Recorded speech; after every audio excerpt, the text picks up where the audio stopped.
Tapi begitu kita infakkan untuk pembangunan masjid, berapa lama dia habis? Sampai masjid itu roboh, nah. Sampai nggak dipakai lagi. Kalau itu masjid kokoh, berdiri terus, taklimnya berjalan, sholatnya berjalan, semua kegiatan keislaman di dalam masjid itu jadi jariyah tuh buat orang yang sedekah. Nah itu maksudnya, bahwa mukmin itu memang betul punya banyak pilihan pintu-pintu kebaikan, tapi pilih yang paling bermanfaat dunia akhirat gitu. Baik, ini hadis yang kemarin ya Pak ya, hadis kemarin tentang pertanyaan amal apa yang paling utama gitu kan. Nah kan bicaranya utama bukan yang baik. Kalau baik ya tadi mungkin pilihannya banyak, tapi yang utama yang mana gitu.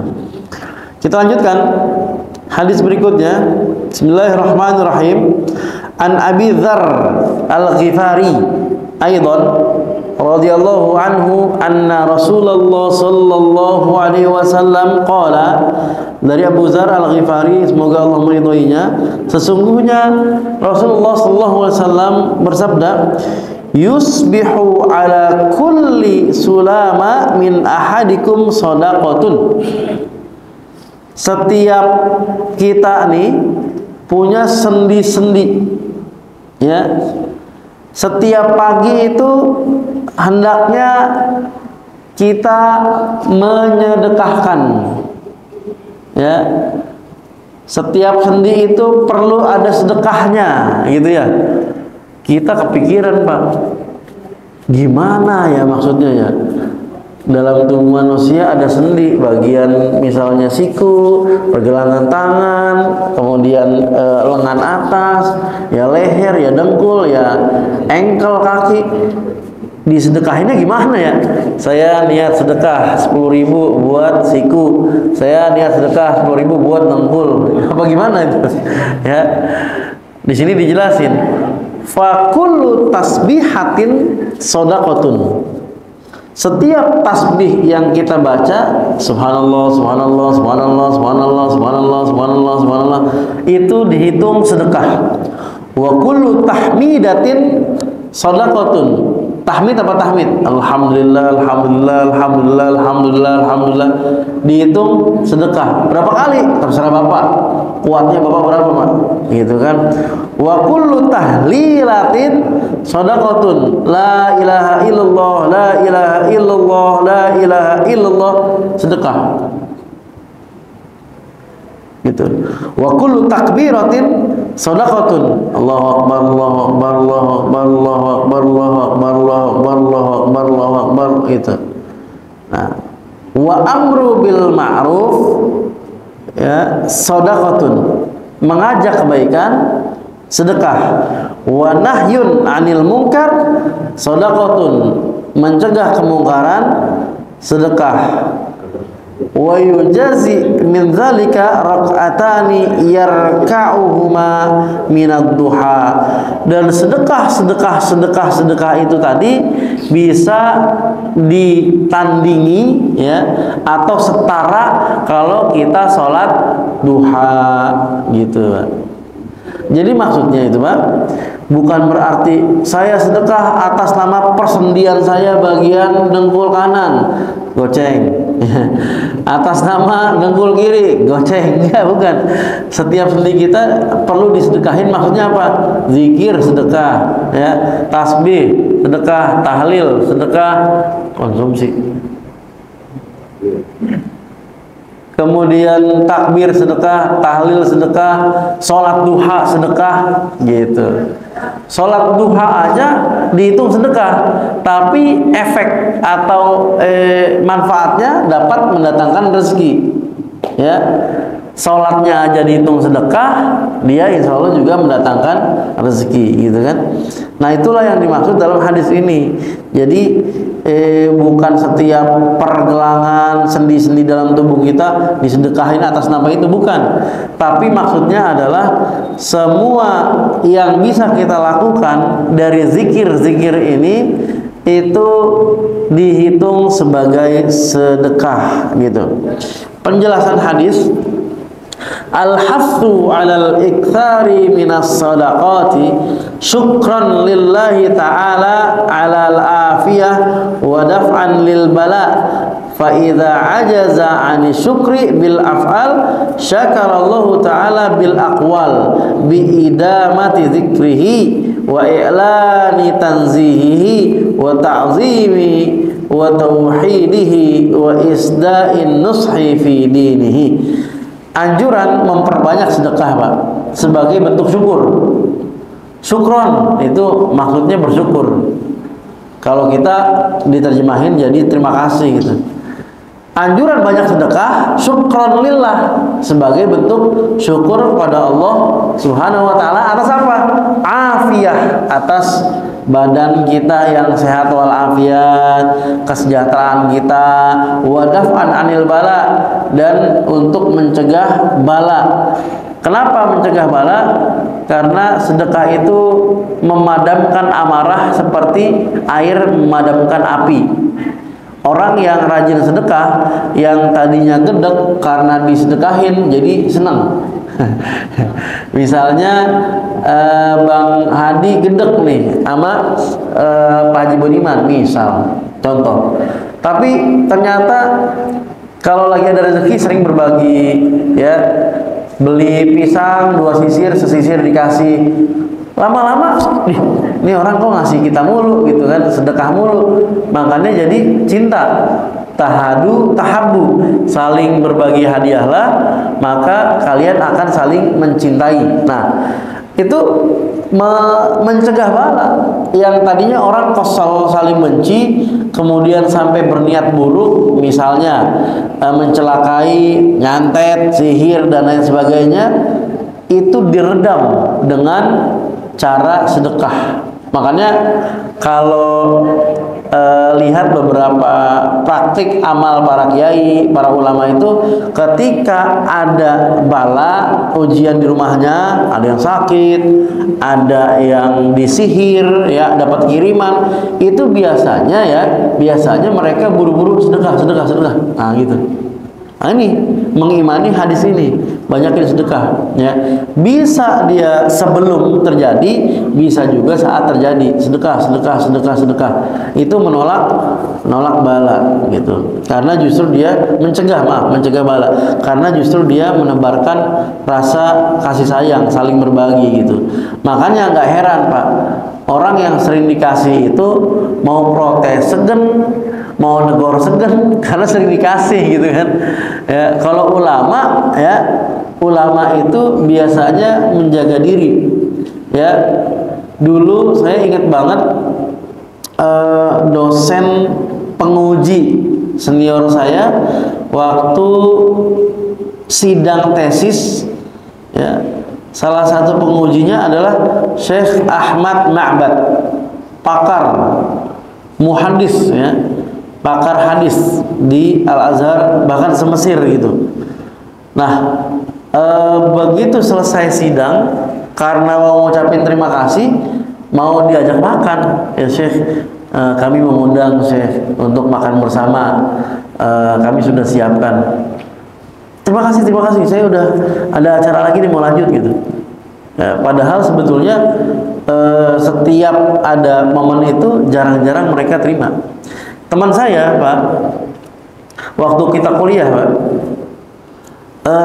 bawain teh, ini gede banget ya, sedap ini, sampai jam 7 nggak kelar nih minumnya. Bawain teh, kemudian biskuit. Bagus nggak, Pak, buat dosen? Bagus. Buat guru kan, dibawain teh panas sama biskuit. Begitu masuk guru kita, Syekh Nabil kalau nggak salah, saya lupa tuh, guru hadis lah pokoknya, masuk, dibilang ada teh, ada biskuit di meja beliau. Langsung nanya, Minda, siapa nih? Maksudnya siapa yang nyediain? Kata teman-teman Mesir, dengan apa ya, dengan senangnya, dengan bersyukurnya, ya, tanpa berbangga-bangga gitu. Indonesia, nih orang Indonesia nih yang nyediain gitu. kita kira bakal diterima kasih, dipuji, seneng. Enggak Pak, sebaliknya Pak, syil. Syil itu ambil lagi. Ya. Syil, ambil. Besok jangan diulangi. Kita agak bertanya-tanya, kok bisa gitu? Dikasih teh, disediain suguhan, tapi suruh ambil. Ternyata ulama itu nggak mau dibayar, nggak mau kebeli hatinya. Karena kalau dia sering dikasih, nantinya gampang di setir-setir. Saking ya menjaga marwahnya, izahnya, nggak mau nerima, gitu. Kalau kita kan ya udah disediain, ya udah dah, ya udah disediain gitu kan. Kalau di sana enggak, sama sekali, betul-betul menjaga diri, chill. Jangan lakuin besok. Udah ada yang bertugas katanya. Ya memang kalau di kampus-kampus kan pasti ada ya Bu, OB ya, biasanya kita sebut OB, office boy itu gedein teh buat dosen atau kopi. Udah ada yang tugas, kata dosen kita dulu. Itu nggak mau dibeli gitu, ya, jiwanya nggak mau dibeli karena mereka sudah lebih dulu terbeli, ya, dan sudah lebih dulu terjual. Pembelinya adalah Allah, bayarannya dengan surga. Buya Hamka. Nah, kemudian kalau ada orang yang tidak mampu bersyukur dengan perbuatannya, artinya kan di dalam hidup kita berbagai nikmat, penglihatan, pendengaran, kemampuan bicara, bergerak, semuanya ini kan nikmat ya Pak. Ada yang ngegerakin sebelahnya nggak bisa, stroke. Kita dikasih kenikmatan ini semuanya, tapi nggak bisa bersyukur dengan perbuatan. Artinya apa? Perbuatan, iya, bantu-bantu apa, ngecor gitu kan misalnya ya, atau barangkali nggak bisa sedekah dengan hartanya karena nggak punya harta gitu.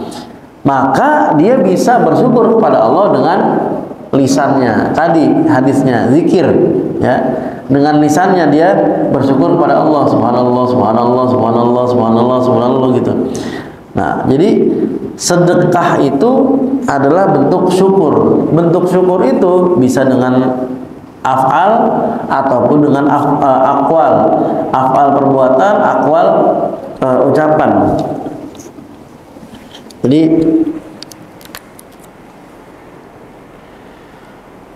sedekah itu, warna ungu, keren juga warna ungu.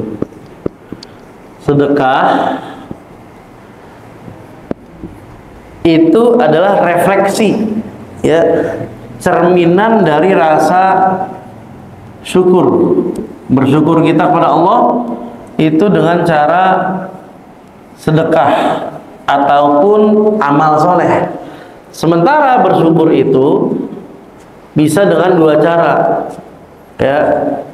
Yang pertama perbuatan,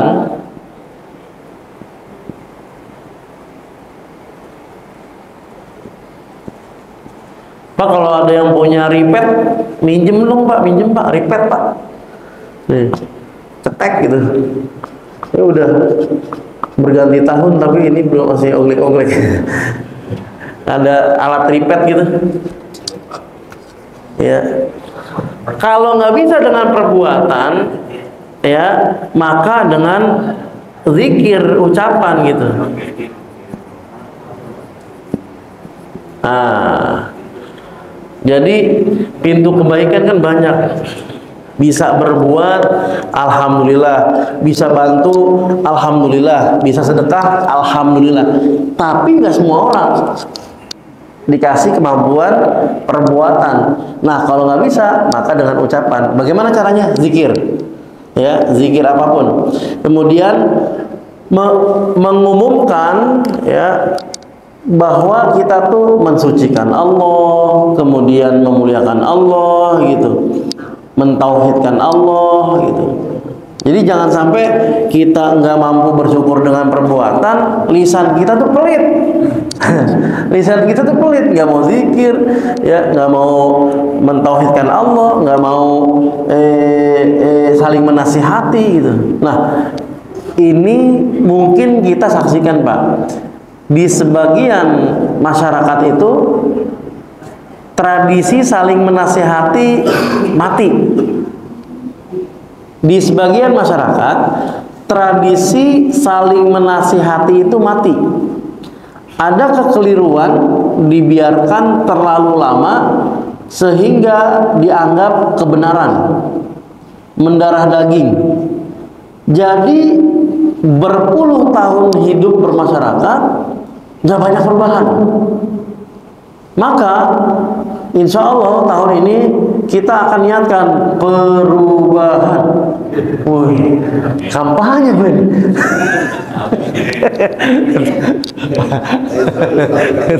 Bisa aja nyelipinnya. Jadi nggak nih, saya kebetulan aja Pak, bukan kampanye Pak ya. Bentar di center lagi di masjid buat kampanye. Enggak. Saya kebetulan aja emang begini.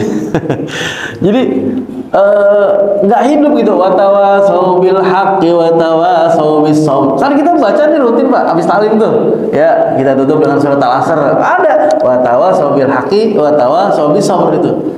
Saling berwasiat, saling nasihati dalam kebaikan, dalam kesabaran. Oh, dalam kebaikan udah Pak sholat Pak, nak sholat tak, anak-anak kita ke istri, ayo Bu sholat Bu, Ma, Mi, Umi ya, sholat. Dalam kebaikannya udah, tapi dalam menegakkan, mengamalkan kebaikan butuh kesabaran.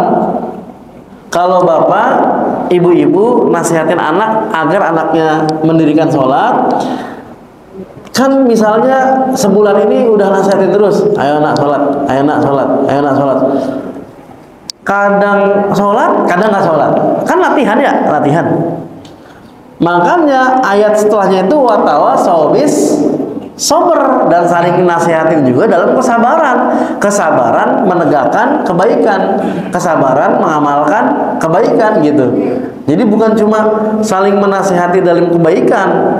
Karena dalam kebaikan itu butuh waktu, butuh proses, butuh kekuatan, butuh kesabaran, maka saling nasihatin juga dalam kesabaran. Ya kadang-kadang orang melakukan kebaikan, ada kondisi-kondisi tertentu nggak sabar. Makanya ya penting, apalagi yang berkecimpung aktif di kemasyarakatan, di kehidupan sosial, kepengurusan atau mungkin perusahaan, itu butuh kesabaran Pak. Watawasau bis shabrnya itu butuh banyak gitu.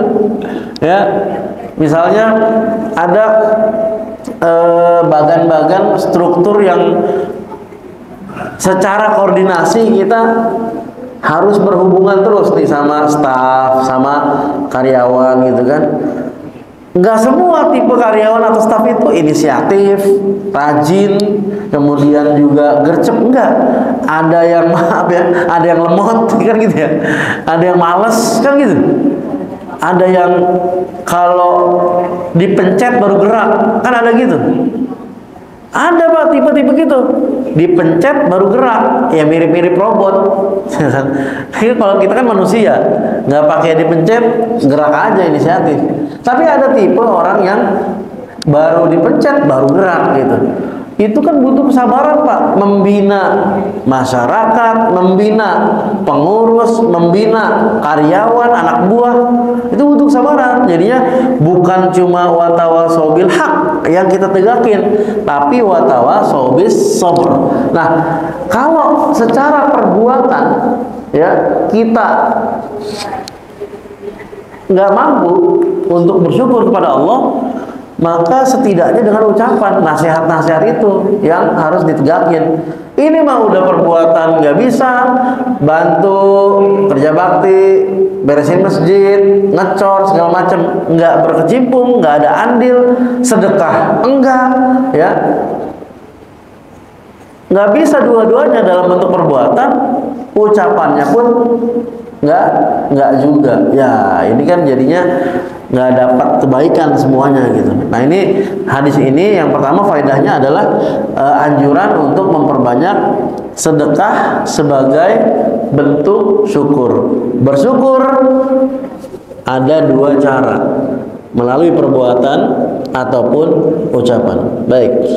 Fadlul iktsari min zikrillahi ta'ala bil azkar al waridah wal muhafazatu ala sunnatid duha wa aqalluha rak'atani wa aktsaruha 8 rakaat wa waqtuha kama dzakarna. Ini hadis ini menjelaskan keutamaan memperbanyak zikir. Nah, ini disarikan ya, dijelaskan oleh ulama Syekh Dr. Mustafa Dib Al-Bugho yang menjelaskan hadis ini. Artinya kalau ulama mengambil poin keutamaan memperbanyak zikir, jadi kalau ada orang yang zikirnya banyak, salah nggak? Nggak mungkin, karena ulama yang anjurin gitu. Ulama bukan orang sembarangan gitu. Kalau kita sekarang ini kan bukan ulama, Pak, ubaru. Ubaru ya kan, sholat sekenanya gitu, ilmu sekenanya gitu. Ulama enggak, Pak. Pandangan ulama ya, mereka memandang dengan matanya Allah, mereka mendengar dengan telinganya Allah, mereka berjalan dengan kakinya Allah, mereka melompat dengan langkahnya Allah, kan gitu. Jadi berbeda pandangan ulama, anjuran ulama ya ketika menganjurkan sesuatu. Jadi ini anjuran atau keutamaan untuk memperbanyak zikir ya. Setiap subhanallah sedekah, setiap alhamdulillah sedekah, setiap Allahu akbar sedekah, setiap la ilaha illallah sedekah gitu. Terutama ya, terutama zikir yang waridah. Apa itu waridah? Yang ada dalilnya. Zikir yang waridah yang ada dalilnya. Ya. Kalau ada hadisnya, kalau ada ayat Al-Qur'annya lebih bagus. Ya. Emang ada yang nggak ada? Emang ada zikiran yang nggak ada di Quran, nggak ada di Sunnah? Iya ada. Ulama berijtihad, zikirin ini, zikirin ini, zikirin ini gitu. Boleh, tapi yang lebih utama yang ada. Misalnya tasbih, ada nggak tasbih? Ada. Pada sholat Rasul nganjurin tasbih 33 kali. Artinya ada di dalam hadis itu loh. Istighfar apalagi gitu kan. Nah, jadi utamakan yang ada dalam Al-Quran ataupun Sunnah ya. Kalau mau dapat bonus banyak, kelebihan dari itu, di luar dari itu, boleh. Kemudian anjuran juga untuk menjaga sholat duha, paling sedikit 2 rakaat, paling banyak 12 rakaat gitu. Waktunya kapan? Setelah terbit matahari, kisaran 20 menitan, 15 menit. Wah, berarti yang sering kita lakuin dong, sholat isyraq, sholat terbit matahari. Ya, sebagian ulama mengatakan sholat yang terbit itu isyraq, dia juga merupakan sholat awal duha. Sebagian ulama begitu. Jadinya kita mau menganggap itu sholat duha, boleh. Ya, kalau kita berharap dengan dempet banget sama terbit matahari atau syuruk, kemudian yang diharapkan adalah pahala haji dan umroh, insya Allah dapat gitu kan. Nah, jadi ini hadis menganjurkan kita untuk menjaga sholat duha gitu. Wah, biar dapat duit dong, biar dapat rezeki banyak, dapat cuan, dapat tambahan bonus-bonus. Enggak juga, Pak. Ya, itu mah terserah Allah. Sholat duha mah carinya pahala atau ridho dari Allah. Allah ngasih bonus tambahan duit, ya, rezeki yang lainnya terserah Allah gitu. Nah, ini sebagian juga mungkin secara niat jadi seperti wala tamun tas takdir, sebenarnya nggak boleh kalian memberi untuk menerima lebih banyak, kira-kira kan begitu ya. Sebetulnya sebagian masih mempraktekkan seperti itu. Sholat duha itu tujuannya apa? Biar dapat rezeki. Pokoknya dawamin aja dah sholat duha, insya Allah rezeki lu lancar gitu. Padahal fokus aja ridho Allah. Udah kita melaksanakan ibadah yang langit, tapi yang diharapin dunia gitu. Sama seperti orang mau haji ataupun umroh. Bang, titip doa ya. Doa apaan? Insya Allah kita bacain dah di tempat-tempat yang mustajab. Doain ini biar warung kita nambah lagi cabangnya. Ya, udah di depan Ka'bah minta dunia, sayang bener. Kata Ibnu Athaillah ya, mengatakan sebaik-baik permintaan adalah yang ketika Allah kabulkan maka membuat dirimu lebih dekat dengannya. Sebaik-baik permintaan adalah sesuatu yang ketika Allah kabulkan itu membuat kita lebih dekat dengannya gitu. Berarti kan doain ya biar istiqomah sholat berjamaah, doain ya biar istiqomah sedekah. Kalau ya nih di dunia apa nih akhirat nih ya, mindset akhirat ataupun niat ya, manajemen niat. Kalau kita niatnya istiqomah sedekah, berarti niat cari pahala akhirat. Kalau niatnya akhirat, berarti nanti Allah yang atur dari mana dia dapat rezeki. Karena niatnya untuk istiqomah sedekah. Dari mana dia dapat rezekinya, urusan Allah itu, sudah jaminannya gitu. Jadi jangan fokus ke apa namanya teknis duniawinya, itu udah jaminan Allah gitu. Bang, nanti kalau di Multazam bang doain warung kita nambah 3 kayak di mana gitu, cabang banyak lagi dah. Bang doain bang ya, doain nih. Kita lagi masarin jam tangan. Nih kalau laku mudah-mudahan bisalah kita puterin modalnya lagi. Udah di depan Ka'bah, depan Multazam, di Raudhah ya ngantrinya lama gitu kan. Masuk ke sono kata Rasulullah kalau doa diijabah yang diminta jam tangan Rolex aku ya. Sayang bener. Tapi kalau saya niatnya dengan lakunya jam ini saya sedekahin boleh nggak? Nah, cakep. Oh boleh, boleh. Yang penting sedekah niatnya kan gitu. Akhirat rugi pak. Udah jauh-jauh sono dibacain doanya sama teman kita, tapi yang diminta bumi-bumi juga gitu. Gitu. Baik. Faidah berikutnya, as-shadaqatu wal infaq lil qadir alaihi afdal min ghairihi li ta'addi naf'ihi ya. Wa man jama'a bainahuma faqad hassala al-akmal. Orang yang punya kemampuan sedekah, infak, maka afdolnya infak. Pak, nih kita lagi ada misalnya galang dana untuk apa? Untuk Gaza. Ya, saya mah cuma bisa bantu doa aja dah. Padahal kita tahu dia orang kaya. Yang afdol gimana? Kasih berapa? 5 juta kali ya? Ya udah bismillah 5 juta. 10 juta gitu. Kecuali miskin, Pak. Kalau miskin mau ngasih 5 juta, boro-boro 50.000 aja. Kan gitu. Nah, orang yang mampu sedekah dengan hartanya, infak gitu ya, maka afdolnya dia bersedekah. Tapi apa? Tapi kalau misalnya ada yang mampu keduanya, sedekah rajin, sholat duha oke, zikirnya kuat, wih cakep ini. Menggabungkan keduanya, maka dia lebih sempurna gitu. Nah, jadi seperti itu, Pak. Ini hadis pertama yang kita baca. Sampai sini ada yang mau ditanyakan, dipersilakan. Sebelum lanjut ke hadis berikutnya. Saya jelaskan ulang ya, takutnya nanti masih ada yang salah paham. Jadi ini hadis, Pak, sebetulnya menjawab ngira-ngiranya sebagian muslim. Saya sering dengar soalnya. Katanya di setiap sendi kita tuh harus disedekahin ya, gitu ya. Di setiap sendi dalam tubuh kita tuh harus disedekahin ya. Karena ini kan nikmat dari Allah, jadi sedekahlah tuh atas nama pergelangan tangan, sedekah atas nama dengkul, nggak gitu, Pak.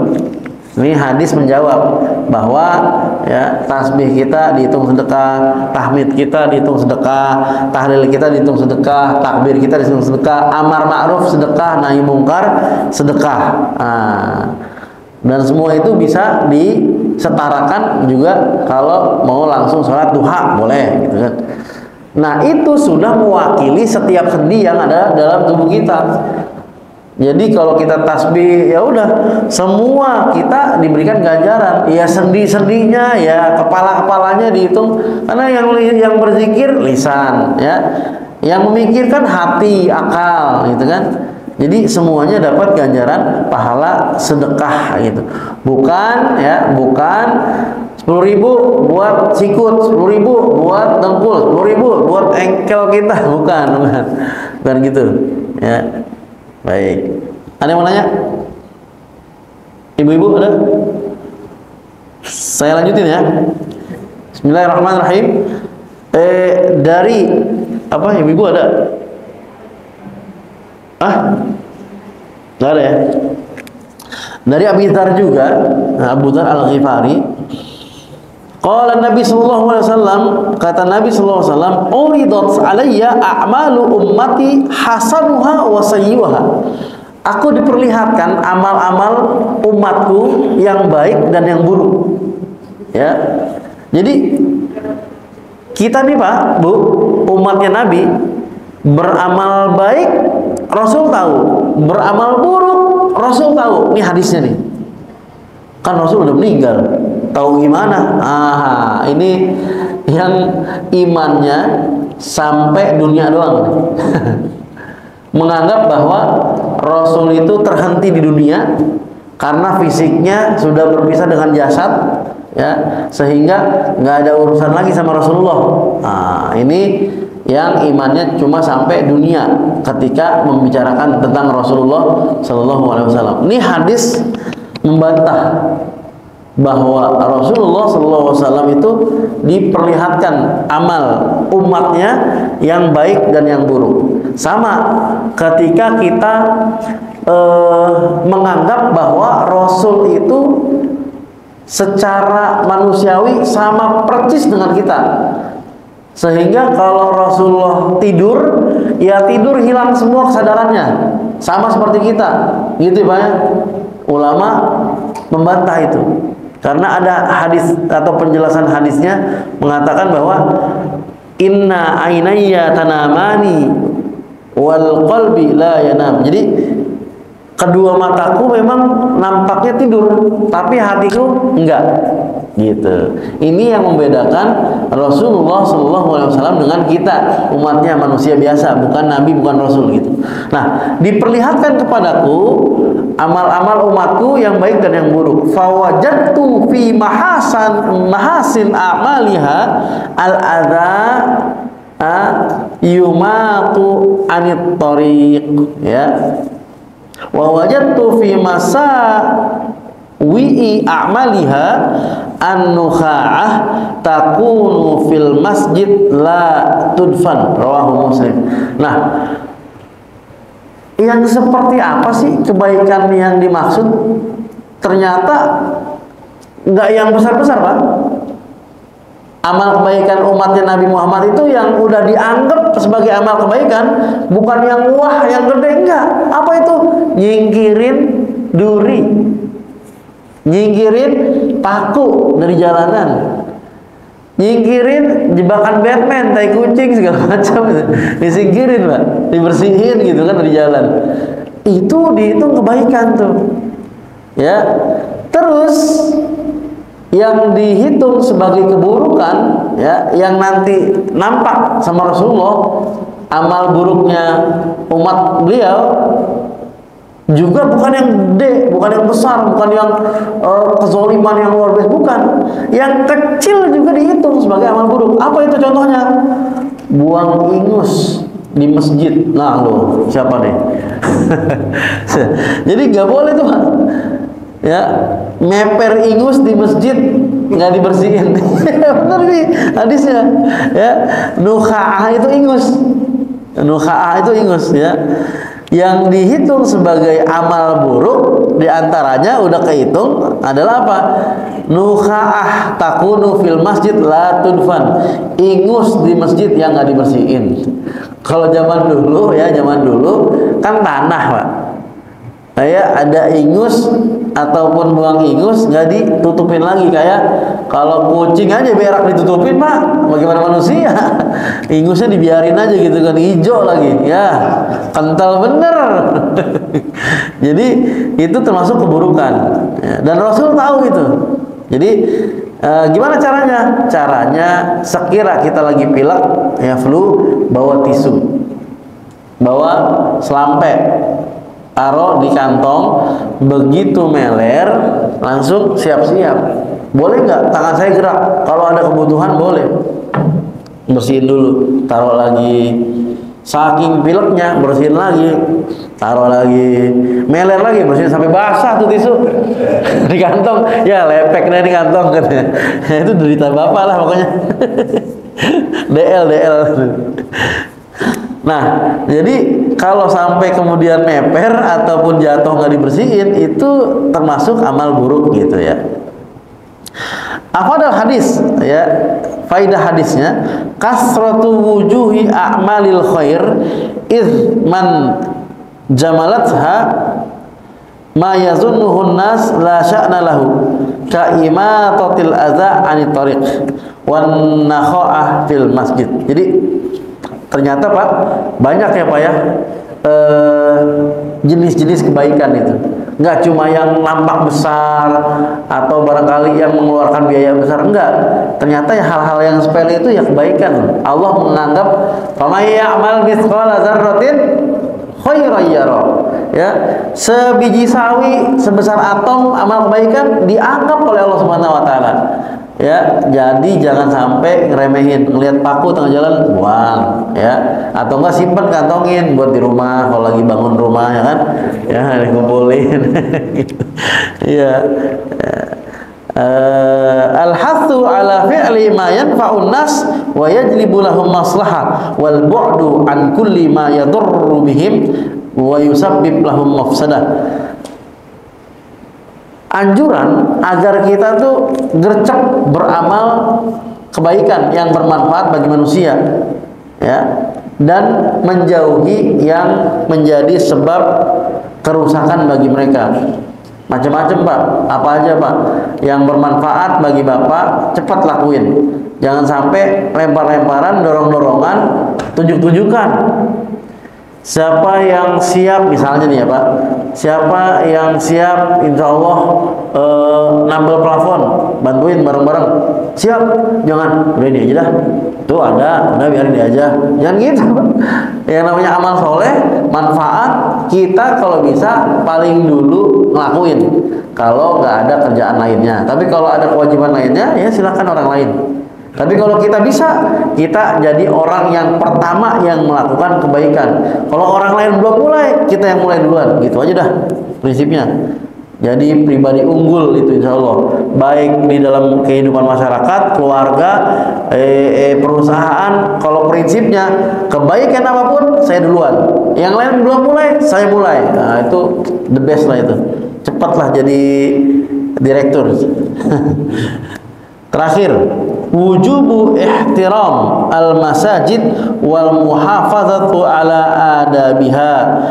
Wajib menghormati masjid dan menjaga adab-adab di dalamnya. Wa adamu fi'li ma la yaliq biha fiha kal baul wal bisaq wal makhat wa ikhraj ar-rih ghair dzalik wa istihbab ikhraj al-awsakh minha. Dan sebaliknya, jangan sampai melakukan perbuatan yang tidak pantas di masjid. Kencing sembarangan, ngeludah sembarangan, buang ingus sembarangan, ngerokok. Nah, makanya kan penting Pak, di masjid itu ada peraturan yang tegas, jangan merokok di dalam ruang sholat. Kadang-kadang ada Pak ya, orang, iya kita mah bukannya apa namanya, bukannya nyenter, enggak. Mungkin di sini juga masih banyak yang merokok. Tapi kalau udah sampai sembarangan rokok dalam masjid, ngelepus, saya nggak ngormatin Pak. Iya Pak. Di sini tuh tempatnya wangi itu Pak. Ya, parfum, bukan dikasih bau busuk, gitu kan? Dalam amat nggak apa-apa dah, biarin dah. Kalau mau ya di luar gitu Pak, jangan di dalam. Kadang-kadang gitu Pak, kadang-kadang yang lainnya mungkin enggak, ya, yang lainnya mungkin nggak dilakuin. Nggak mungkin minum khamar dalam masjid, siapa yang berani? Nggak mungkin, ya. Nggak mungkin juga ngeludah di karpet, nggak mungkin. Tapi kadang-kadang ngerokok tuh, sering tuh. Ya, lepas atau bablas gitu. Dianggapnya nyantai cuma rokok asap. Padahal baunya nggak hilang-hilang Pak. Bapak ngerokok pagi ini sampai zuhur bisa ada tuh bau Pak. Bener Pak, saya baru ganti baju, kemudian misalnya ada tahlilan, wah kalau kelar kan ahli hisabnya beraksi semua tuh, ahli hisab. Baru ganti baju wangi, pulang langsung bau sampai besok pagi gak hilang-hilang, sampai 2 hari gak hilang. Nah, maksud saya gini, di masjid jangan, gitu kan, di masjid jangan. Gitu. Ya, kemudian termasuk menghilangkan aroma-aroma terapi. Aroma terapi, bau ketek, bau badan, bau apapun jangan. Makanya kata Rasulullah, siapa yang makan bawang punya bekas aroma yang bau, jangan masuk masjid sebelum bersihin, gitu loh maksudnya. Habis makan bawang ada aromanya kan, bawang lanang apalagi gitu. Aromanya kuat. Duren, jengkol, petek itu termasuk, makanya makruh, ya kan? Makruh. Kalau petek sih enggak lah saya. Oke, alhamdulillah.